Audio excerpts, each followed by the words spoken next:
Don't you think it's about time for a podcast that's more fulfilling? One that's about the vibrant exchange of ideas and perspectives that happens when we actually come together. We got you covered.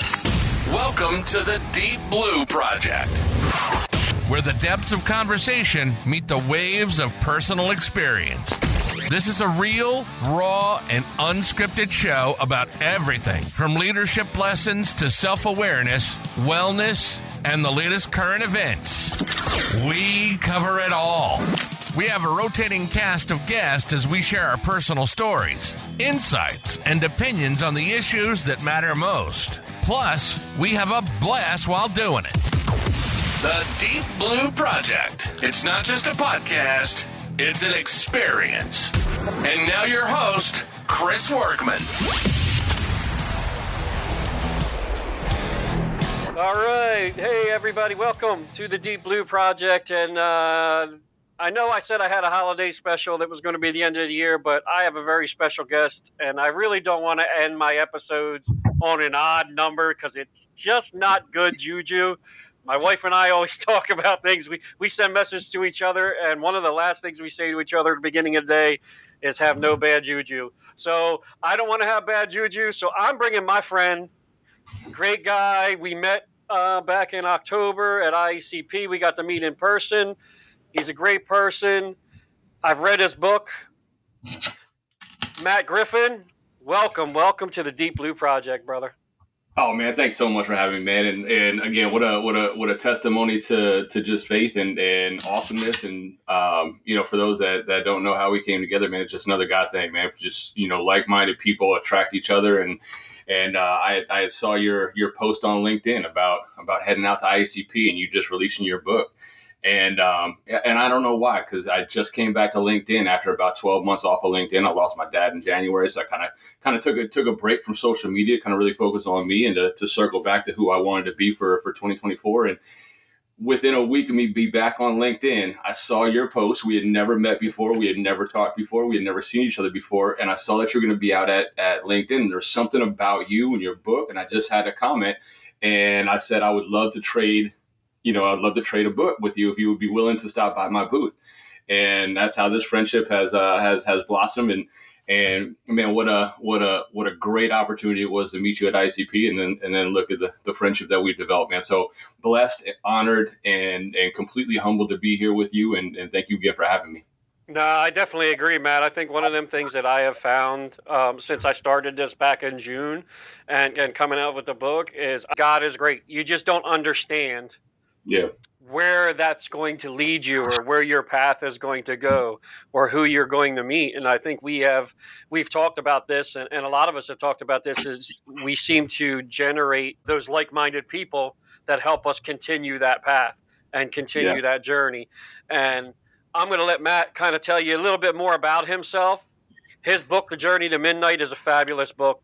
I mean, it's a book for me of resilience. It took me some time to read it. There was times that a lot of stuff resonated with me. But it's a great progression of seeing what can happen and what happens to you in your life. And if you don't deal with it correctly, how it can end up. So, I mean, Matt's had a very long and storied career from the Navy to professional service and the first responder. So I'm going to let him talk about that for you and how that kind of came about. Yeah, man, I do. And again, I can't tell you how much I appreciate just your willingness to continue to do what you're doing. And your book is sitting right here, man. So it's funny. The title of my book is called The Journey to Midnight, and it's even more true today than it ever has been. And the trueness to it is that we all have our midnight.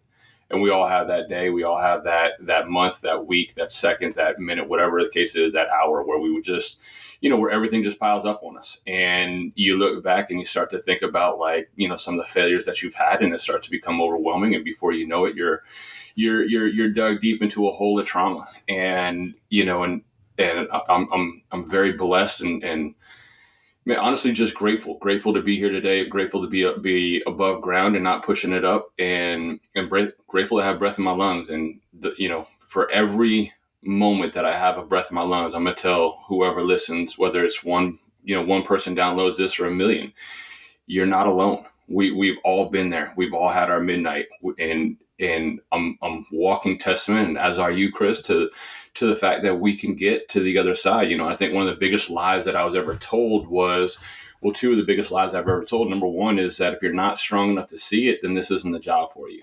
And that couldn't be more wrong. And the second biggest lie is that this is all that you're ever going to be good at. And I was locked into being a cop. I was locked into being an undercover cop. I thought what I was doing was great and powerful, and it was. And I'm so proud of my career. But at the end of the day, you have to remember that you're more than just the badge. You're more than being an undercover cop. You're more than what's right here on your heart or what's in your wallet. And, and that's really what the Journey Midnight talks about. It talks about how I was able to get to my midnight. And for those that you don't know, that, the Journey Midnight is my path to write my suicide note on March 17th, 2017, and what that felt like and how it got to that point, how as an 18-year-old kid, I was a big time lacrosse scholarship type kid, and how I went from 18 to my mid 30s with nothing but trauma and depression and PTSD from all the things that we've seen between the military and the police department. And then the second half of the book is how I was able to put my pants back on one leg at a time and stand up every day. And a lot of people are like, oh man, you got it all together now. I really don't. Let's be honest. I really don't. I'm still a very broken person. I still need a lot of help. I still need a lot of support. And I've got a phenomenal community of people around me. Chris, you're a testament to that. And when you put out good energy comes back to you. And the two of us have put out good energy for a while. And we surround ourselves with a group of really like-minded, phenomenal, amazing people. I mean, my Christmas day was pretty phenomenal. I got so many text messages from so many great people that I've interacted with over the last 4 or 5 years of this Journey to Midnight. And just saying, checking on you, man, status check. How you doing? I know holidays are tough. And for a lot of us, holidays are tough. A lot of us have lost people. We look around the table at Christmas dinner and you're wishing that there was other people there. You're wishing that things were a little bit different. But at the end of the day, your journey is exactly where it should be. And, for those that are listening today, I just want you to know that you're blessed, and I'm grateful that you're taking the time to hear us. And yeah, man, I'm grateful to be here. A little bit about me and my background. I grew up in northern New Jersey and went in the Navy out of high school and was a search and rescue swimmer for 4 of my 6 years, and really thought I was going to be a Navy kid for the better part of my life. I was very happy with the Navy, very happy with what I was accomplishing there. And from the Navy into the police department in Virginia Beach, and then Virginia Beach up to the great state of New Hampshire, the live free or die state of New Hampshire, where I'm currently residing, and retired back in 2017 and began, there's a lot of turmoil and a lot of trauma inside of those years, the 21 years that I just talked about. And I made a decision to leave law enforcement in 2017 and didn't really know which way was going to be up. Didn't really know, but one of the benefits of being at rock bottom is that there is no place but up to go. And so I knew that it couldn't get any worse. So if I'm miserable, why continue to be miserable? And I say that because, there's a lot of things that happened during that time, and I'm sure we'll dive into a lot of that. But I think the biggest thing for me was as I began to train law enforcement around the country, I did training on undercover operations, basic undercover survival, fentanyl, drug ID, things like that. I always, no matter what presentation it was, I always ended with a story. At the end of the day, you can talk safety all day long for 8 hours, 16 hours, whatever training that you're in. You can talk about like how to keep your foot outside of the car, make sure the car door doesn't slam so you don't go tripping. You can talk about like where to place your undercover, weapon and your off-duty weapon and your second and your backup. You can talk about how to blade your body. You can talk about where the exits are. You can talk about all the safety all day long. But unfortunately, Chris, the number one leading cause of death in law enforcement, unfortunately, is still suicide. Right. And that pains me. And as long as there's a breath in my lung, I'm going to speak out to that. I'm going to speak out that it doesn't have to be that way. And, and I've been so blessed and grateful. And, and I decided that I was going to write down my entire life, in my memoir called The Journey to Midnight. And just, honestly, real talk. Let's, church today, right. It wasn't, I wasn't trying to put it out for 100 people or 1,000 people. I wasn't trying to be a bestseller. I really was writing it down because I love to write. I love poetry. I love the way words sit on a piece of paper after you write them. And there's just something really special about the way that you can take something that's right here in your brain, you can put it on a piece of paper, and you can create the only environment that you need to create. And you can make it seem, say, feel, and you can make these words, have so much more meaning than what you had stuck in your head. And so for me, it was a really healing process to take all the trauma out of my head and put it on the paper, and then watch how, it blossomed for me. And every chapter I wrote somewhere around 10 to 15 times. So I made a promise myself that if I didn't like the chapter, I would read the chapter again. And a lot of times it'd be up on an airplane, or I would be traveling someplace, sitting in a hotel. I'd read the chapter. If I didn't like the message of the chapter, I would delete the entire chapter and start again. Oh. No cut and paste, right. I didn't have it separately. So I've written every chapter in this book so many times that I never, until I hit the publish button on Amazon, I didn't read the book all the way through. Gotcha. Because you wind up reading every chapter so many times that you're like, oh. I feel it. I feel you. But the best part was when I finally sat down, and for anybody listening, it's 278 pages, but you can read it in a couple hours. It really goes quick. And I sat down one night after releasing the book, and I read it start to finish, and I had this amazing epiphany. And here's the epiphany. If what happened in chapter 1 didn't happen, chapter 12 wouldn't be there. Right. If what happened in chapter 2 didn't happen, chapter 11 wouldn't be there. Everything happened for a reason. Did the trauma suck? Absolutely, it sucked. Did everything that happened that I went through, did it suck? Absolutely. Right. Singularly, if I was to go through individual situations, and you're going to say over the next 21 years, you're going to go through this, this, and this, I would fold like origami. Right. But if I knew that I was going through chapter 1 to save my life in chapter 12, it makes a lot more sense now. And so the spiderweb of my book really kind of, for me, was so healing, because I knew that there was an intelligent design behind it. It made sense to me that, okay, the treasure was truly in the trauma, because I allowed it to, and I came out the other side. And that's really kind of my hope for anybody that gets a chance to read The Journey to Midnight, is just know that there's treasure inside of every piece of trauma. Does trauma suck? You're damn right trauma sucks. Mm-hmm. Does suicide suck? Yup. Does divorce suck? Does internal suck? Does shooting suck? It all sucks. And we're not saying that it doesn't. We're not diminishing the fact that it's going to be a hard day. But if you take a little bit of time and take a look at the trauma and some of the wisdom that you gain from it, and some of the perspective that you get on life from that, you're going to be a far better, more well-rounded, amazing person at the end of that. And that's what I really learned. I look at every single obstacle that's in my path today as an opportunity. And that shift in my perspective has changed my whole life. Real talk. If somebody says to me, hey dude, like, I love your beard, but I wish it was a little bit straighter. And matter of fact, I've got a beard like that and I can't get it straight. I look at them like opportunity. Yeah. Your obstacle is an opportunity. My obstacle is an opportunity. Right. And every time and whether it's a business venture or whether it's just the opportunity for me to say, hey man, I feel you and I got you. That's really, to me, what the Journey of Midnight is. And that's what the 10%ers are all about. And that's, we care and we want you to know that we love you and that we're here. And your obstacle is an opportunity for me to be part of your life and to let you know that it's okay. And it's okay to not be okay, but it's just not okay to stay that way. And let's continue building a community of people that are just like us, man, I think I agree with you. It's funny that people that when you think about writing a book, okay, like, as people now ask me, like, well, how did you start to write a book? I don't know. I kind of just started.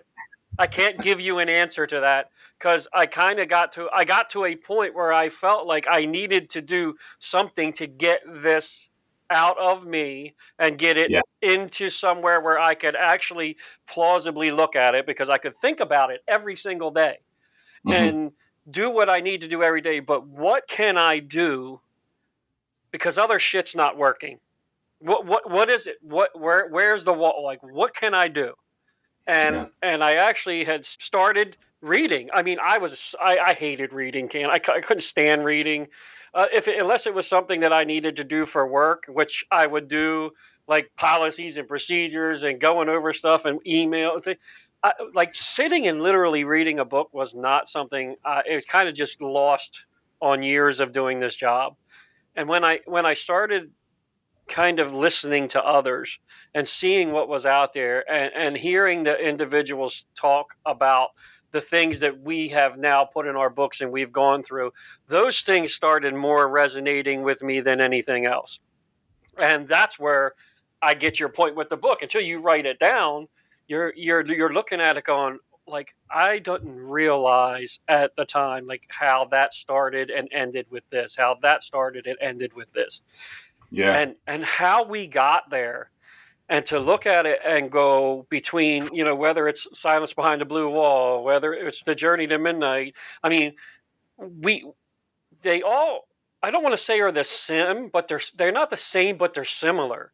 And those things, that why I do the Deep Blue Project, and why I and have this connection with yourself, Matt, and with others who are in this space, is that we can do better so people don't have. Now, they're always going to have chapter 1 or chapter 2, but maybe they're not waiting till chapter 12 to handle that situation, like we had to. And I think that's what we look at, and that's the message that we try to put forth. One of the things that my friend Matt and I and some of the others talk about, and I know you talk about it, is you have to first have that courage yourself to want to face that position. We don't want you to get to that point where you're on your journey to midnight. We don't want to get you to a point where you're walking around in your driveway wondering what you're going to do next, and if this is going to be the last day you're on this earth. I mean, we know you're going there's plenty of us and plenty of you out there that are going to get there. We're just hoping that you don't end there. And that's what this message is. That's what these books are. That's why we tell you we're here. Send us a message. Give us a comment. Reach out and say hello. Walk up to us at a conference if you see us. Walk up to us anywhere. Like, I don't care. I'll have that conversation with you for hours if I need to. Yeah. That's where we're at. And that's what that message constantly has to be. And we're not afraid to cry with you. Look, like, we're also not afraid to go outside and punch you in the face if we need to. But we're also not afraid to cry with you. Don't get us wrong now. Don't get us wrong. Right. Don't misconfuse the point. But we're and that's the shift that we're trying to have in law enforcement. Right. And I think you said it beautifully. And at the end of the day, I think that words have such a power to them. Sometimes we think about the things that are in our head, and it creates this life, right? Like, our world is so terrible right now with whatever we're going through and whatever we're stuck in. And then all of a sudden I start to, it's the old adage, right? Like, if you're overwhelmed with all the things that you need to get done for the course of the day, what does everybody tell you to do? Write a list. Right. It's the same philosophy. When you write a list and you start checking things off, and you get done with your list, all of a sudden you're like, man, I feel great. Everybody can relate to that. It's the same thing with your story. Not everybody has to publish a book, but maybe you just need 5 minutes. And I talk a lot about this. And again, I have the Triple H message between hope, health, and habits, and have a person or have a journal. If you don't feel comfortable sharing the innermost details of your life, and the things that you're scared about, and the things that you're insecure about, and things that you're nervous about, write it down. I call it writing dirty, like the Ludacris song. And just shut down, put your phone on Do Not Disturb for a hot minute, and just take out a pen and paper. And again, for anybody that doesn't know how to start writing, this is how you start writing. Shut down electronics for a second. Take 5 minutes. That's it. Take 5 minutes of your day. Take out a piece of pad, like right here. Take out a piece of pad. Sit down. And then write any word that comes to your head. You don't have to write a sentence. You don't have to write poetry. You don't have to try and rhyme. Just close out everything else, and the words that come to your head, that's what you put on a piece of paper. Before you know it, there's gonna be smoke coming out from your pen, from pencil, and it's an amazing transformative type of therapy. And I learned it going through therapy. I really did. At nighttime, a lot of people talk about journaling at nighttime, talking about the things that you're going through, the things. So I journal in a certain way. I know the things that I want to accomplish the next day. And so I set myself up to have a good day where I don't wake up and I feel overwhelmed. And to me, that's my version of the journal. And a lot of people are like, the same thing. How did you start to write a book? I started this book when I was in high school. And for me, it was just a natural transition. I've always loved to write. I've loved it. And all of us can do it. I promise you. It may not have to be a 278-page book. It may just have to be a poem. It may just be one chapter of what you're, but just like Chris said, we don't want you to get to chapter 11 or 12. We don't want you to get to the point where you have to hit the publish button on a book for where you wrote your suicide note. We want you to know that the conversation is normalized today. Right. It's okay to talk about trauma, PTSD. It's okay to talk about suicide. It's okay to cry. It's okay to help. It's okay to love. It's okay to ask somebody, hey, man, I feel like you're not doing good, dude. I just don't want to make sure that you're not going to hurt yourself. It's okay to say that. You're not going to prompt them, not going to push them into doing anything that they're not already thinking about doing. Right. And if we can start to normalize that conversation with podcasts like this and conversations of what we're going to, accomplish today by people listening to this, that's how we start getting better. Because if we don't normalize the conversation, our younger badges are going to follow the same footprint and the same path that we found. Yeah, we don't have, and we say this a lot, and we say it all the time, like, we're not trying to give you a cure-all. There's no cure-all. And Matt hit it great earlier. Like, this is an every single day process. It's an everyday process, and it has a commitment. It has a commitment like exercise is a commitment. You're not going to stop having bad times. You're not going to stop having issues, having trauma in your life, especially if you're still doing this job. Like, that's just a given. My biggest problem for a very long time was I was so very good at handling other people's problems, I couldn't handle my own. I didn't want to handle my own because I spent so much time dealing with the problems of other people every day for 20 plus years that I didn't want to do that when I was at home. So you would come home and shut down, or you didn't want to talk about it, and it was causing problems at home. Like, we all know where all this comes from. Yeah. But why?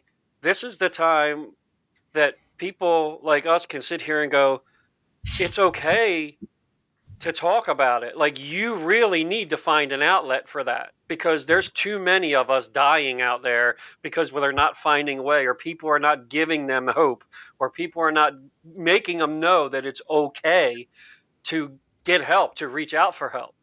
Because when you hit that wall, trust me, when you're walking around with that last point in your brain, like, if I end this today, will it all go away? It might go away from you, but the trauma for everybody else is going to continue. So your family needs you. Your family wants you there. I think Matt puts it so eloquently in his book. I mean, with his children and with his family, he had a idea of doing this, but he had an idea of doing this so his kids and his family wasn't involved in it. And Matt, I mean, that's a point also where I had to really step back, because I kind of saw that and felt that. And we don't want others to feel that. That's why we get to that point. Like, I think that I can only speak for myself, that I'm like, I don't want to cause the hurt anymore. Sure. It wasn't necessarily me wanting to be hurt anymore. I didn't want to cause the hurt anymore. I felt I was causing more hurt than need be. Let me clue in the audience too, man. This is a very common misconception inside of suicide and suicidal awareness and suicidal ideation. And so, as a type A type of personality, between the Navy, between being a SAR swimmer, between the police department, and everything else, my whole life was a sacrifice. Everything that I've done and chose, and I enjoyed that sacrifice. I don't say that in a bad way. I enjoyed sacrifice. I enjoyed the Navy. I enjoyed the undercover world and the police department and everything else that I did.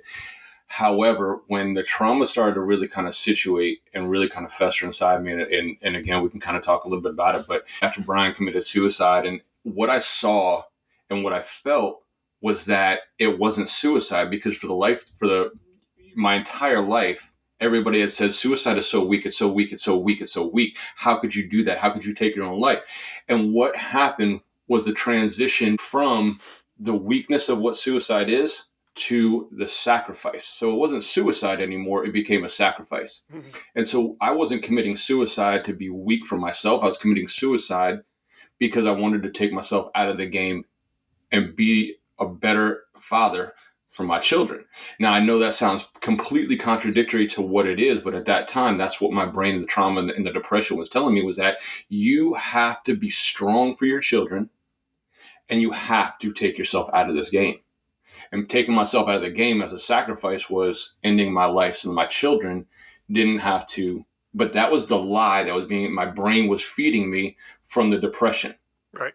And so again, like for one of the things that I talk a lot about is trying to understand where that kind of lies inside of all of our brothers and sisters in blue and our first responders, military, police, and our culture. And so understanding that type of bravado and everything else and those catastrophic failures. And Chris really kind of hit the nail on the head by saying a lot of times, and it's been a very common factor, is again, we're trained to deal with everything that happens at work. We know that there's going to be some pretty bad days, some shitty days at work. But when the temple falls apart, when our home life falls apart, the divorce, the arguing at home, the alcohol, the extramarital affairs, everything else that comes along with all of the drama and the trauma that we sustain at work, we're looking for ways to offset that trauma at home. And when the home life starts to fall apart, that's when it's truly a sinking ship. And that's, for anybody that listens, that's where I really want the intervention time to start. And again, if we can normalize the conversation, and what I mean by normalizing the conversation is inside of 72 hours, our younger badges are going to make a decision when they go to a fatal accident scene, when they go to a traumatic situation. And if we can just let them know that there's resources available to, there's a major disconnect between resources available and cops not using those resources. And so how do we bridge that gap, right? And I think you hit the nail on the head. Being able to just have our older badges, have our veterans, have our older guys be able to say, hey, look, like you don't need to tell me how you're feeling. You don't need to cry to me. If you want to, I'm here for you. However, here's the resources that are available for you. And I want to let you know that I use those resources. And it's been one of the best things that I've ever done. If I never found EMDR, I don't think I would be sitting here today. Right. So, well, I think that goes back to one of the keys that we tell people, and that's one of our hardest part is the veterans. Some of our hardest part is getting that through to the grizzled, gray-haired, salty guys who are out there who have been doing this job for years. Who got that gruffled, I dealt with it, I'm good with it. Yep. Well, sooner or later, like I get that we put a lot into our careers, but we're human beings when it comes down to the end of it. And not having that human interaction and not having that love from your family and the people that are close to you, like we pushed all that aside. I did that. I mean, that was for me, if I go back and look at the things between what changes now as opposed to what it was before, is I'm more and more in tune to what's going on in my home and my family life than I ever was in 20-some, 30-some years of being a first responder and 20-some years of being a cop. I am more responsible to the things that I need to take care of at home. I'm more responsible to my family life. I'm more responsible to my own personal health and wellness than I ever was before. I think our hardest part right now is trying to get those people who are at that time of their career where I'm at and where we're at to be that person, to give them that permission, so to speak. And that's what we've talked about a lot is giving them that permission from the top to say, look, you're good, man. You can take time for yourself. You need to take time for yourself. One of the things that I seem to be leaning to, or people keep asking me to talk about now in the coming year, is they wanted me to focus on how this part of our book, do I teach this cleaning out your mental closet? So, it seems like things go to your niche or where you want to, and that seems to be what people keep asking me about. And that's the first part of that is one, you have to look inside yourself, and you have to look inside yourself and go like, these issues were my problem. Nobody else around me caused this. I caused this by either putting it away, by not addressing it, by letting it sit there and fester and learning. And it's still hard and I'm still doing it. And this is not an overnight thing. It's not something that's going to change that quickly. But you have to have a beginning point to start looking at these things and go, you have to address them and you have to put them away and you have to forgive yourself and you have to move on. And I think that's the key. And giving these other individuals that permission to start doing that is where they become that mentor for the younger badges to go, hey, if these guys are doing it and they're not telling me to sit down, shut up and suck it up, then I'm learning better. Then I'm able to not get to chapter 12. I think that's going to be our, our thing for for this podcast. It's then they feel, and they do it so much better than us. Let me get this correct, because we interview people now or talk to kids now, or you see the generation now, like, we complain sometimes as leaders that go, "Oh, they don't want to stick around. They don't want to work the overtime. They don't want to do this." You know why? I don't think it's not because they don't want to do it. It's because they want to have a balance. Do you blame them? No. I mean, we're losing 1 to 5 year police officers at a record rate across the country, and I can't blame them. And again, from a mind shift point of or perspective, as a leader, as a thought leader in law enforcement, as a chief of police, I'm not, but from a chief of police perspective, I don't blame them. They show up to work every day for 1 to 5 years, and they look around at the older guys that are absolutely miserable in their life. And everybody's told them, hey, in 20 years, you're going to get this beautiful pension that you can kind of ride off into the sunset, and you're going to be able to get everything but then they look around for the next 1 to 5 years and they say, well, is anybody really enjoying their pension? Has anybody really ridden off into the sunset and finding the Quan, like in Right. Jerry Maguire? Nobody, Right. They're not doing that. So it's again, it feels like a lie to them. And so, the honest to God question is, I think that we have to do a better job taking care of them. And if our older badges don't pave the way and clear the path to normalize the conversation around mental health. And again, a study came out, and I think this is really telling. The study came out of, we're all fishing in the same pool for applicants. Every one of us, right? The applicant pool is tiny. There's only a couple of fish in that pond, and they're going to be qualified cops. Used to be thousands of fish, thousands of ponds. Now it's not so much anymore. We only have a couple fish in that pond. And so the couple of fish in that pond, they said, well, what, an interview was done or a study was done. What are the top 3 things that you are looking for? Because there's a buyer's market for these younger badges. Mm-hmm. And what wasn't in the top 3? Pay. Right. And when asked about that, they said, look, 75 grand as opposed to 70 grand, who gives a shit? We're talking a couple $100 in a paycheck. I'll go get a detail if I want to. Right. And what was in the top 3 was, how are you going to take care of me? How are you going to take care of me? And I just read another study today, or I read another article today. A buddy of mine had to take somebody's life, and the 4 years of legal trouble that he had to go through for to take somebody's life. Mm-hmm. And again, it took his career. He retired after it was over. And again, the question begs you, if my son, I've got a 21-year-old son who's at college, and if he comes out of college and says, Dad, I want to be a police officer, and this is the city that I want to be a police officer in. If you don't think, Chris, if you're the police chief in that town, that I'm not going to have a phone call with you and say, hey, how are you going to take care of my son if my son decides that he needs to pull the trigger and take somebody's life? How are you going to take care of my son when he sees a fatal traffic accident for the first time? And if the answer isn't there, I'm not letting my son go. And that's, I think, a major piece of the puzzle when we try to move forward into 2025, into recruiting and into retention and everything else. But man, like, you're absolutely right. They're looking around and they're not dumb. No, they're not. Why am I doing this? Right. And again, there's a reason that we're paramilitary.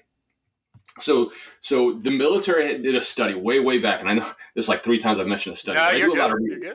I do a lot of reading. And I firmly believe readers are leaders. Right. The more knowledge I can get, I'm a lifelong learner. And there's a study done way back, and it said, from a military perspective, we cannot have the citizens of our country endure this type of trauma for more than 20 years. And that's why the military says 20 years, you're done. Right. 20 years and you're medical with the VA and pension. And at 38 years old, you can be retired from the military. And it's not like, hey, we're doing this for you, but they are. They're doing it because you can't sustain that type of lifestyle for what they said. Now we have 25 years, 30 years. We have guys. I met a guy the other day at a conference, and he is in his 42nd year of law enforcement. I said, at what point do you begin to enjoy the benefits of the sacrifices that you've made for 42 years? Mm-hmm. And he said, well, what do you mean, Matt? I said, I don't want you to take this the wrong way. And I'm very proud of, I'm honored to talk to you and the sacrifice that you've given. But man, you deserve every second of retirement. But the problem is that we have to be able to identify with Matt Griffin and Chris Workman. Mm-hmm. And if Matt Griffin and Chris Workman are only part of the badge and only part of what we're doing, and the only sort part of value that we found or find is through the radio transmission with the 911 call, then at the end of the day, you're not going to retire, because Matt Griffin and Chris Workman were tied to that badge and to that identity. Right. And everybody knows that. But the problem is that the life expectancy after a 25-year career is 18 months. So again, we're losing here. Like let's if it's a battle against us and government to pay our pensions, we're losing. Yes. Yeah. If our life expectancy after a 25-year career is 18 months, they're paying a pension for 18 months when we sacrifice 25 years for that. Right. Why does that make sense, guys? It doesn't. Makes no sense at all. I think we have that problem of so I've had conversations and I'm closer to the end than the beginning as I was. I'm very lucky. I am very lucky. I enjoy where I work. I enjoy the people that work with me, and I don't say for me, they work with me. And the things that we've accomplished and the things that we're still trying to accomplish. And one of those things is trying to change that narrative, even for a small department, to see if that goes somewhere. But ultimately, you're right. We work for that. Why do we stay? We work for that pension. That's something that we fight for because we've put all this hard blood, sweat, and tears. We've sacrificed our families. We've sacrificed all these things. And what do we get out of it? Well, we might get a $1,000 a month pension if you're depending on where you're working for and how little you're working for. You're not getting rich in this job, people. I don't give a shit what you think out there. I don't care how much they raise the salaries in other departments. You're paying a toll. They are paying you for your life. That's what they're paying you for, because this takes a toll on you. But ultimately, I say, I got 3 more years left, and God, willing, I get them 3 years. But I'm done. And I have individuals who, have retired years ago who've done this job for they look at me and go, well, yeah, we'll see. I'm like, no, I can literally tell you I'm done. When I reach that pinnacle, when I reach that spot, I'm done. And I'm done because I want to have some semblance of whatever time I have left. And luckily, I've reached this space in my life where I think I'm starting to buy back years. That's what I'm calling what I'm doing right now. I'm buying back the years of that 18 months that they talk about.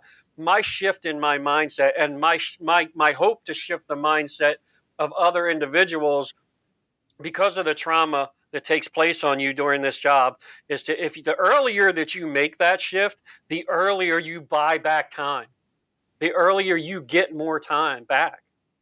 Yeah. And brother, let me be clear for everybody out there. You're a guardian of the badge. What you're doing now is you're being a guardian.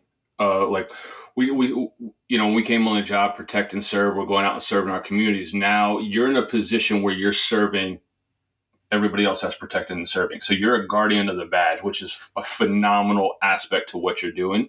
And my only pushback on that would be, to anybody listening, it doesn't have to be 3 years. If tomorrow you make the decision that you've had enough, let it be enough. Right. Let it be enough. All I'm saying is that when the time comes, you're going to know the time is right. And when that time is right, don't fight it. Don't fight it. I promise you, I slept in my car for 7 days. I was homeless. I had nothing.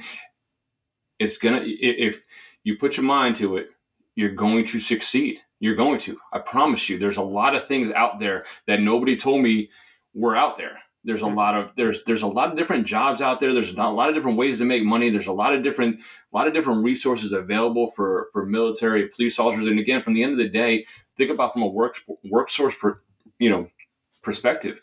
You have endured X number of years. You are structured. You're disciplined. And again, give me a shout. I'll walk you through what I learned and where to apply and how to apply and what the job market looks like for former police officers and where I think we fit in the best and where I don't think we fit in the best. I mean, I'm on the other side of that. I'm in sales now, right? Like I have a quota every single quarter, and I'll tell you that is not where former law enforcement should be. But anyway, I mean, I love what I do. It's a grind every single day, but people still think we have a quota too, but we do not. Very true. Yeah. Yeah. I But think again, that you have a responsibility. My older badges, they have a responsibility to protect the badge. yes, And we haven't done that. And again, I take full responsibility for a lot of that. And I know a lot of my older guys, my old badges, we take responsibility. We didn't protect the badge. right. We allow community to get to a point where this job isn't something that people want to do anymore. And we got to take that back, and we got to get the pendulum going the other way. But it starts with our 1 to 5 and our older badges. You got to protect those 1 to 5s. Right. No, that's a perfect thing to say. And see, this is why I enjoy the podcast. I enjoy speaking to people like yourself, Matt, and I enjoy continuing to have this conversation, because when you get the perspective of others and what they think and what they read and what they see, because there's no way for us to possibly do everything but as a group of people, as a bunch of people who are committed to the same thing.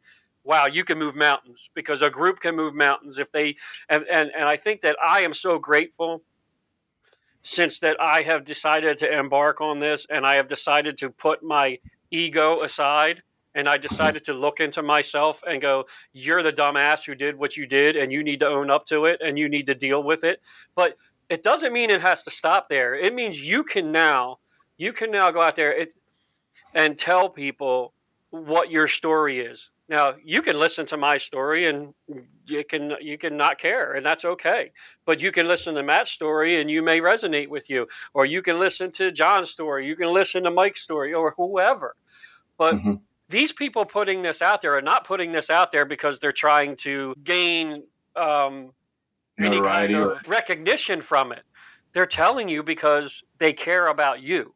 They're telling you because they want you to see these people that are being vulnerable, who didn't take that action when they were younger, saying, now, look, I know I'm doing this now, but it's not too late for you. It's not, and it's still not too late for me, because I got much ahead of me, because my life has changed drastically in 6 months. And I love that feeling, and I'm going to continue to have that feeling and do what makes it feel right. This ain't a position I planned on being in. And Matt and I had this short conversation before we got on. Like, I never knew this is where I was going to be. I didn't know that on December 27th at 9:49 a.m., I'd be sitting here talking with a new good friend and brother, Matt Griffin, about what we're talking about. Like, I didn't know that. He didn't know that. Like, we're where we need to be when we need to be there. And we're hoping that every time that we do this, that it does resonate with that person or one person, or that you hear this and you pick up the phone. And if someone reaches out and says something and asks me a question, I've been on the phone for hours. I've been on the phone for 5 minutes. So having that communication, I wish that I was able to do that before I got where I got. And that was my fault. That was me. That was my ego. That was my personal thought. That was me trying to think that all those times of people telling me I needed to be strong and you can't show weakness and you can't do this and you can't do that. I got news for you. Look, personally, I was a mess. I was screwed up. I did shit in my life that, you know what? It ruined my family. It ruined my relationships. It ruined my life. That I had to rebuild with my son and with other people in my life, because the job became all it ever was, and that had to stop. This job is a noble job. It is a fantastic profession. I love my job every day. When I get to the point where I don't, I will do what Matt said, and I will gratefully walk away. But I still love my job, and I love what I do. However, my job no longer controls me. And you can't let this job control you. Yep. Yep. That's a great point, man. That's a great point. And I think, like, we only got a couple minutes left, but I think that hit the nail on the head with this job. And because we look at it in a certain way. And I think, for those that you get a chance to read my book, I wrote my suicide note on March 17th, 2017. And I sat in my Yukon and I was going to end my life. And if it were not for a phone call from one of my best friends, I wouldn't be on this podcast and I wouldn't be here today. I was fully committed to what I was going to accomplish on March 17th. And I was going to commit suicide at midnight. And I had my phone on Do Not Disturb. And my buddy Ben called me twice inside of a minute. And I didn't know in 2017, if you called twice inside of a minute, it would break through the do not disturb. And it shocked me. I picked up the phone. He said, "Hey, dude, I've been trying to get a hold of you." And I said, "Yeah, no, I'm good. He said, "Why don't you come over and have a beer?" And I said, "I got something I got to take care of tonight. How about tomorrow?" And he said, "Griff, before I let you go, I want to tell you two things. And I'm going to tell you guys those same two things. Anybody that's listening, I'm going to tell you those same two things." He said, "Griff, number one, I want to tell you that there's light at the end of the tunnel. And number two, I want to tell you that I love you. And I know you're going through some hard shit right now, but I want you to know that I'm going to stand with you. And anything that you need from me, I'm going to be there." And the hopelessness that I had in that moment faded away because I knew that I had somebody that was ready to kick a door and stand right next to me. And I made the best decision of my life on March 17th, 2017. I said, if today's a good day to die, so is tomorrow. And I went over and I had a beer with my buddy. We played some Madden. We laughed. We joked.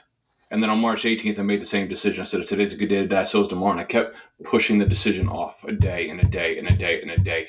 And again, what I realized very quickly is that that mantra for me has paid me so many dividends.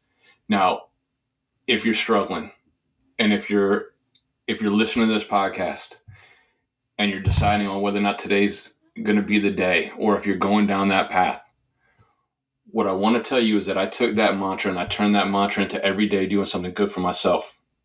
So every day I wake up, I do some push-ups, I read a book, I start a project, I'd have some hope for the next day.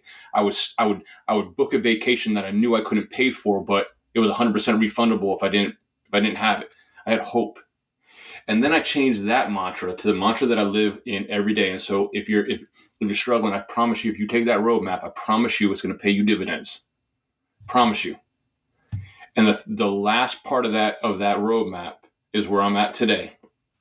Every day I wake up and I find an opportunity inside of every 24-hour block that I'm blessed to be alive to do something nice for somebody else. And it's got to be extraordinary. It's got to be something that I wouldn't normally do. It's buying a coffee for the car behind me. It's telling somebody that I really like that shirt, man. It's being on LinkedIn and saying, you know what? That's a dude that I want to meet and I want a copy of his book, and look what comes from it.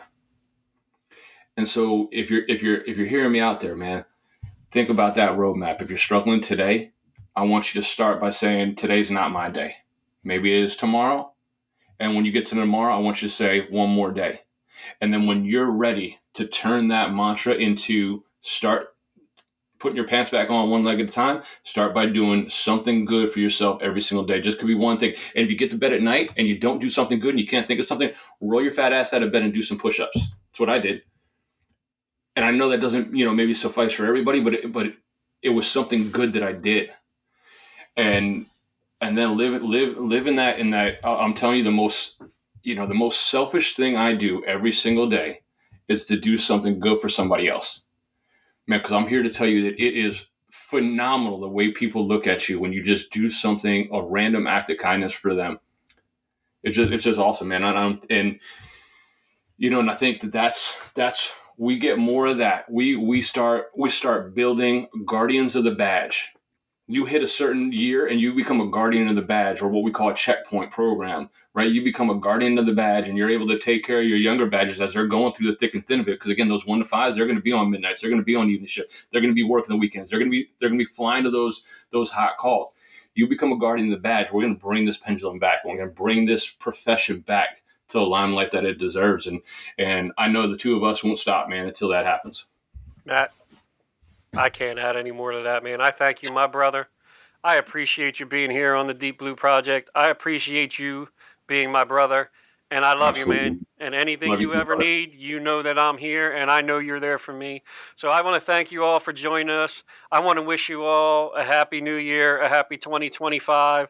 Please just do things. Make sure you take care of yourself. Take care of yourself and your family. Everything else will work itself out. So, Matt, you take care of my brother. I'm sure we'll be talking somewhere down the line. And thank you for having me, bro. You all have a great day. You've been listening to the Deep Blue Project.